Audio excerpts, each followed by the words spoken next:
to Dillard and Wibbs on 95.7 The Game. Welcome back. No Mark Willard this week. He'll be back on Monday. Dan Dibley, Mark Grandi with you on Willard and Dibs on 95.7 The Game. As always, we are streaming live on Twitch and YouTube. Head to twitch.tv/957 The Game and youtube.com/957 The Game to watch us live. Subscribe to the channel for all of our content on both Twitch and YouTube, and make sure to hit the thumbs up button on the YouTube screen if you like the show. It's all powered by First NorCal Credit Union, and also if you want another place to find all of our content here on 95.7 The Game, and you're currently watching on Twitch or YouTube, whip out your smartphone and scan the QR code in the bottom right corner of the screen. That'll take you to a page where you can download our free Odyssey app, and you can get all of our content there as well, including wherever else you get your podcasts. On our website, 957thegame.com. Again, the free Odyssey app. Just search for the show you want. Search for 95.7 The Game. All of it in a number of different places, on YouTube, on Twitch, the app, the website, wherever else you get your podcasts. We are not difficult to find. Again, everything we do on YouTube and Twitch is powered by First NorCal Credit Union. Okay, Dibs, breaking down Niners training camp, Brock Purdy, and the big bad contract that's coming up for Brock. And I wanted to bring this up. I lost it. I retweeted it a couple of days ago, and I got to scroll through all my tweets to find it again here. A lot of tweets from the young Mark Grandi. Yeah, I was a little frustrated by what the Giants did on Tuesday, if you couldn't tell. How you feeling now there, Mark Grandi? After a Logan Webb gem. It was a Webb gem. It was a Webb gem. I'll give you, I mean, that's I'll kind take of... it too. Yeah, I was thinking it's telegraphed. I'll take it too. And it's, not new. I think it's not, but a lot of people have thought of that one before. They have, but when you have a pitcher actually throw 9 innings and get 27 outs, as I mentioned earlier in the week with FP in alongside Mark Grandi and for Mark Willard, I think that the number was 21 complete games across the entire league to date, and for Logan Webb to get one, and to get one when he needed a bounce back and they needed a win. It was a Webb gem. I'm going to give myself from a 2 to a 3. You're staying at a 2 for me. We can average out on 2.5 between the two of us. The Russian judge gave me a 1. He was awesome last night. Yeah. He was just incredible. And they needed him to be incredible because the offense is just... Oh, God. Don't dwell on the negative. You're right. As FP trying to stay saying, positive here. The only negative in last night's game was the length of game. You went. You and your son. I didn't go with him. No, he went with a good friend of his. Yeah. I got him tickets, and he chose to take a friend as opposed to take the old man. Wow. Which is good. And you know what? Do your thing. That's cold. Well, he's 21, and when you're Nothing 21, like a ball game with your old man, though. Yes, but you're 28, and so you're in a spot where now you've kind of circled back to where fathers, and you're different because I think you and your parents have always been super close from what you've kind of told me. But my son, we're close, but at 21, you have a chance to either go with a really good friend or go with the old man who's kind of a mouthy know-it-all. You go with your friend, and I get it. Yeah. Good point. I mean, would you want to go with me or go with your dad? Oh, of course, my dad. Well, you answered too quickly. That was a little Before you even gave me the other option, I was already no doubt. I was already it was, me or Lucas would be the real test because you sit with Lucas 20 hours a week. Lucas in there right now. I can't even see him. I can't see him. I know either. what Willard's talking about. Yeah, I can't even see him. Totally. He's not even. Oh, there's some movement back there. He's back there. There's some movement. Yeah, anyway, the only problem, and it wasn't a problem, and I'm really being facetious, but. What was it, an hour and 50? Hour 55, I think. That's crazy. That is crazy. I mean, that's so fast. I remember one game I went to, it was 2010. My uncle drove up. He's in Santa Cruz. My uncle drove up, took me to do a game. And it was early into Buster Posey's explosion onto the scene, 2010. So it must have, actually, it was probably around my birthday. It's probably why it happened. So it was probably in May, maybe late May, early June. I go to a game with my uncle, and it was Buster Posey was in the middle of, he's this rookie. He's hitting 400. He's in this crazy hit streak. He gets called up to the bigs, and he's just on fire. He's getting a hit in every single game. And the one game I happened to go to, the hit streak must have been, I don't know, close to 20 games or something. He did not start. It was against the Marlins. Ricky Nolasco was pitching, I remember. Wow. And I think Ricky Nolasco threw a complete game one hitter And the only hit was not by Buster because he did not start, but he pinch hit. He came in and got out. So not only did I see a game that didn't even last 2 hours before the pitch clock, but I also saw Buster Posey only get one at-bat and snap his hit streak to begin his career. I'll always remember that game because it was the game I felt like I did not get my full due. I did not get what was owed me when I went to Oracle, at that point, AT&T Park to watch a baseball game. So it's kind of similar to last night, although at least last night the Giants won. Yeah, 1-0, and you get to see a complete rarity in Major League Baseball, which was not only a complete game, but a complete game shutout. And Logan Webb got into a couple of jams in the first and then in the fourth, and multiple base runners in those innings, and found a way to scratch and claw and make it happen. So much needed victory for the Giants in a spot for Logan Webb where he desperately needed to come through with a good performance. Yeah. We can get to that a little bit more coming up. I do have, I think, more to say about Logan Webb. He's just a gamer, and the game needs more players like Logan Webb. We got Larry Krueger coming up in 20 minutes to talk Niners training camp, and we've been talking a lot about Brock Purdy's interceptions at training camp, his big contract coming up, and I wanted to share this with you before we move on any further. This is something I saw on Twitter earlier this week, and this is from Tyler Webb. Tyler Webb on Twitter. It's a really good piece of information here. This is a list of the highest cap hit percentages to win a Super Bowl, and this is among quarterbacks.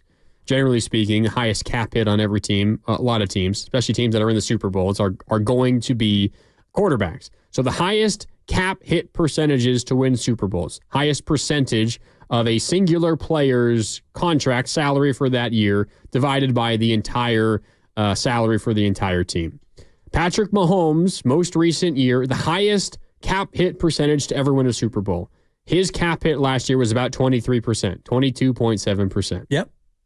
The next highest, Tom Brady back in 2021 with the Bucks, 13.7%. Then Tom Brady again, Peyton Manning, Eli Manning. So we went from 22, almost 23, down to 13. Almost 14, correct. Wow. So there's only been one instance in NFL history where a quarterback with a cap hit larger than 14% of his team's entire salary cap for that entire year was higher than 14%. Only one time in NFL history.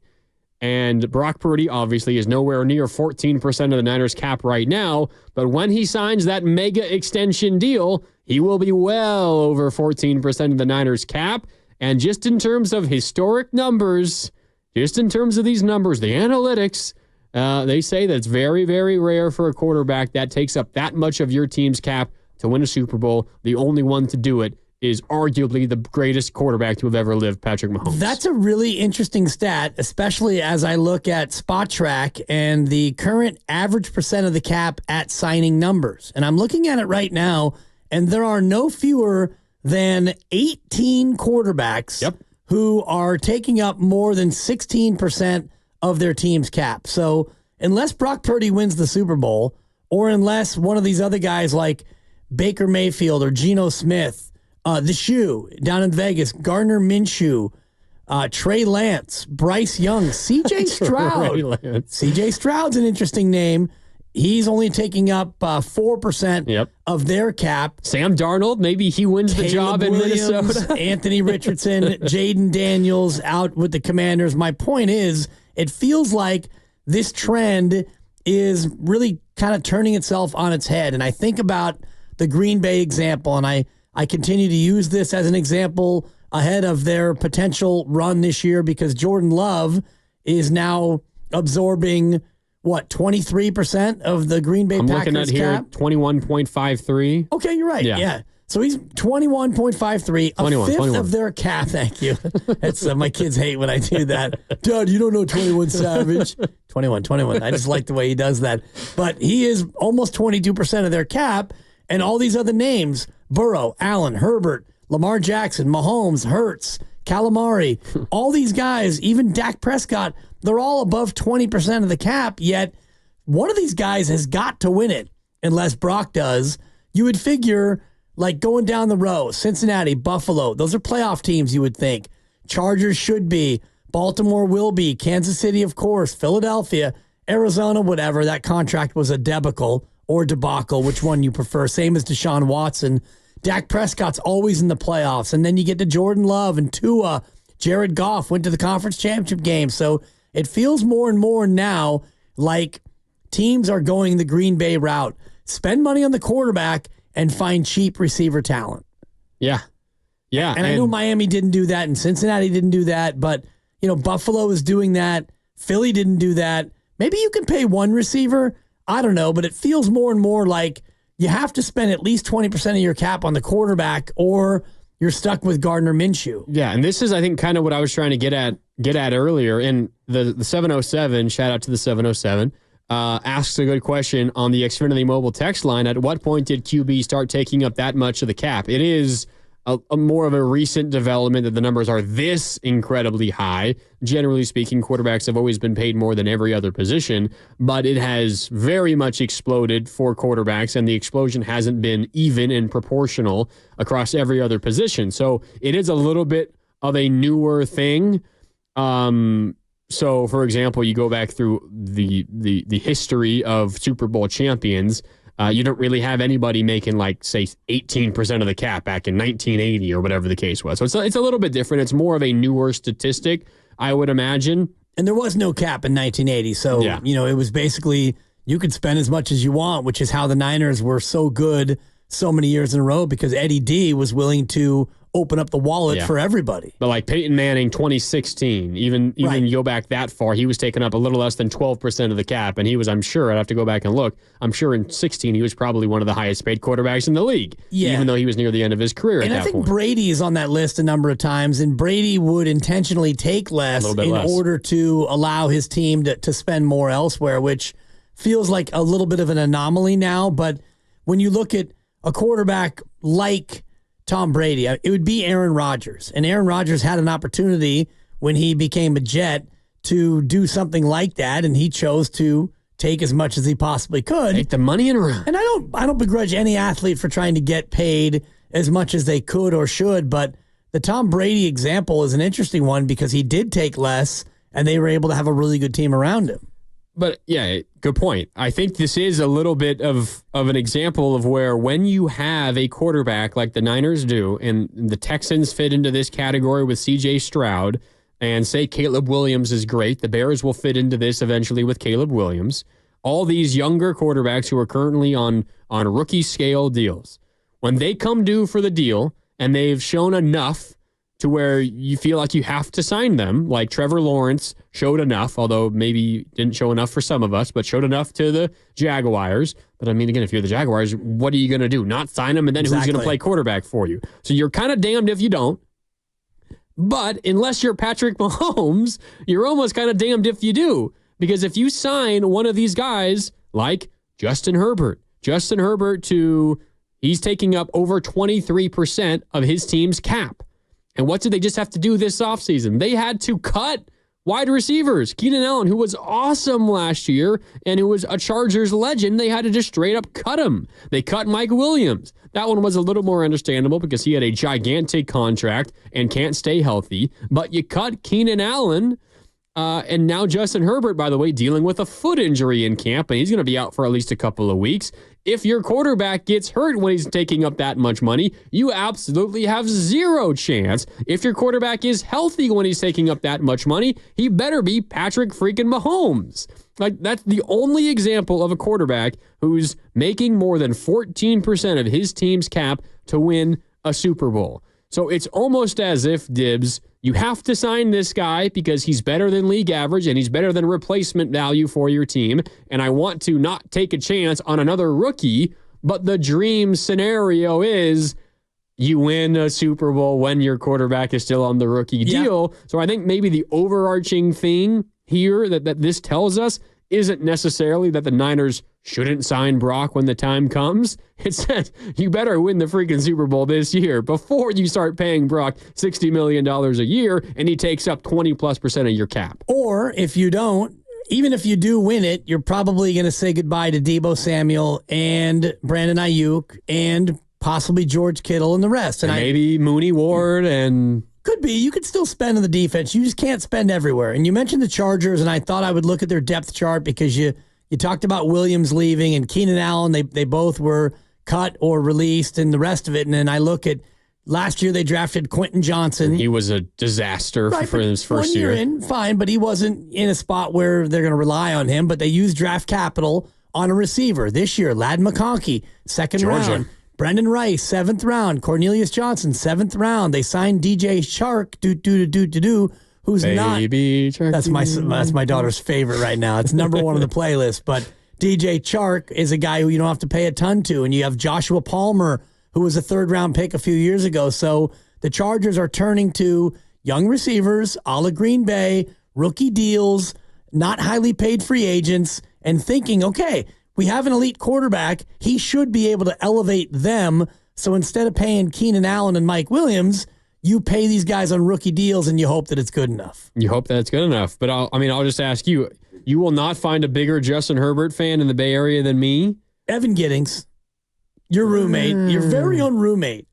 I mean, literally. I saw Justin Herbert play in high school. Come on. Boop. Whoop. I called him a couple of high school football games that he played. Yeah. And where did he go to college? You know where he went to college. Go Ducks. You will not find a bigger Justin Herbert fan than me, but I'll ask you, Dibs. Justin Herbert with the current cast, and obviously Jim Harbaugh is going to do a great job, and arrows up because Harbaugh wins wherever he goes. Is Justin Herbert good enough with that amount of money tied up to him alone? Is he good enough to lead the Chargers to a Super Bowl with that cast? Probably not this year, but maybe next year. And you look at the Harbaugh trajectory, it usually takes him a year to fix the roster how he wants it. And I do wonder about Justin Herbert's fantasy football stock, because one thing we know about Jim Harbaugh is he likes to run the football. So I would imagine that they start to get a big reliance on Gus Edwards and J.K. Dobbins and a much more physical run-first approach. And so if you're out there looking for a fantasy quarterback, Justin Herbert, to me, would be one that I would stay away from this season, not only because he doesn't have great weapons yet, but also Harbaugh is going to try to run the ball. So you may find that they look to win games in a different way, because I look at that division and I don't think that they're going to be able to outgun Kansas City, although Kansas City doesn't really sling it like they used to with their good defense now. They got some speedsters now. They do. Hollywood and Xavier Worthy. Yeah, Xavier Worthy looked good, and some connections with Mahomes early on. But I just wonder about the Harbaugh way of doing things. I don't think that it is going to necessarily be like it was before he came, where they were just trying to beat you through the air. Look at your fantasy football brain kicking in. It turned the calendar turns to August, and Dibs starts thinking fantasy football. I'm ready, and I'm conflicted because our league is so shoddily run, and there's so many things about it that I really dislike. Yet I'm having FOMO, fear of missing out. So shoddily run. That was a direct shot at our director of sports behind the glass. And I've said it to him on the air, off the air, around the air, in the air. Shout out Phil Collins, in the air tonight. I've been very clear about the shaky nature and the inconsistent enforcement of rules. But even through it all, I'm in. I cannot afford to miss it. There's too much of a collegial thing here, playing you and Guru and Steiny and all the rest of it, Willard. I got to be a part of it, Lucas. Don't cut me out. Come on, Luke. Hey, if that's it, that's all I need. Yes or no, Lucas. I'm in. Okay, very good. Lock it down. Can I Venmo you? Didn't work last year. I tried to Zelle. I tried to Venmo. Zelle works. I ended up giving him cash. It works out too. Cash plays. Yeah. Okay, so took my money right to Vegas. There's no doubt. Did you win it? He did. He wins all the time. Well, the last couple of Vegas trips for Luke, I don't need to get into Luke's personal business. The only time that I'm effective as a gambler is from March 14th to March 29th. Cash me out one time. The rest of the year, I'm a hot mess. Anyway, take the under tonight. Go ahead and lock it down. Cha-ching! I'll gladly bet the over. And I'll be rooting for points in the freaking Hall of Fame. I know, game. right? Anyway, on that embarrassment of a field. Yeah. So, okay, going back to these cap hit percentages for quarterbacks. only once, and it was Mahomes last year, has a quarterback taking up more than 14% of his team's cap, won the Super Bowl. So there's, as you mentioned, 18 quarterbacks currently that are taking up more than 14% of their team's cap going into this year. Really quickly, I'll just go through them. Burrow, Allen, Herbert, Jackson, Mahomes, Hurts, Murray, Watson, Prescott, Love, Lawrence, Tagovailoa, Goff, Stafford, Jones, that's Daniel Jones, Cousins, Rodgers, and Carr. So that's the group. That's the group of quarterbacks that are making more than 14%. Their cap hit is more than 14% of the team's entire cap.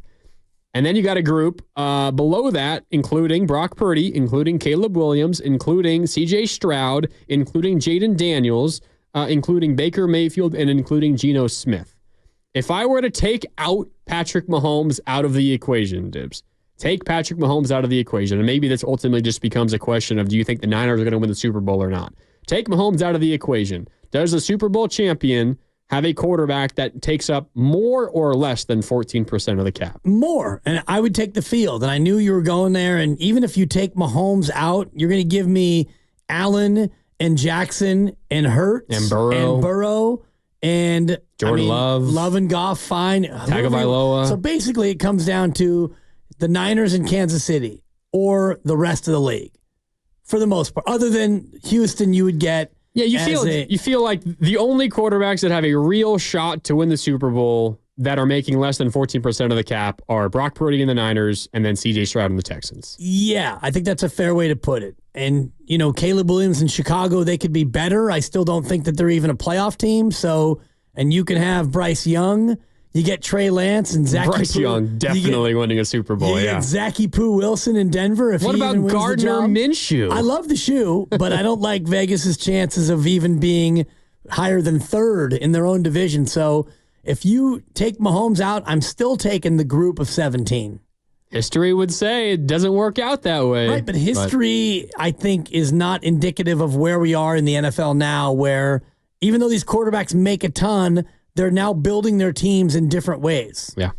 Using the rookie deal, they're weaponizing teams with their rookie deals. Green Bay and the rest of them. Just for the sake of the argument and to put a little skin in the game, I'll take the other side of that, and we'll check back in February. But, of course, we're taking Kansas City out of the equation, so maybe it's a push anyway, and the Chiefs go three-peat. We'll find out. All right, time for a break here on Willard and Dibs. On the other side, Larry Krueger, who's been covering training camp. Of course, he's been down there in Santa Clara for every single second of Niners camp. It's an off day today. We'll pick his brain about some of the bigger stories going on down inside of Niners HQ. That's coming up on the other side. It's Willard and Dibs, Grandi in for Willard. So Dibs and Grandi with you on 95.7 The Game. We're presented by Fremont Bank, celebrating 60 years of full-service banking with no compromises. More Willard and Dibs next on 95.7 The Game.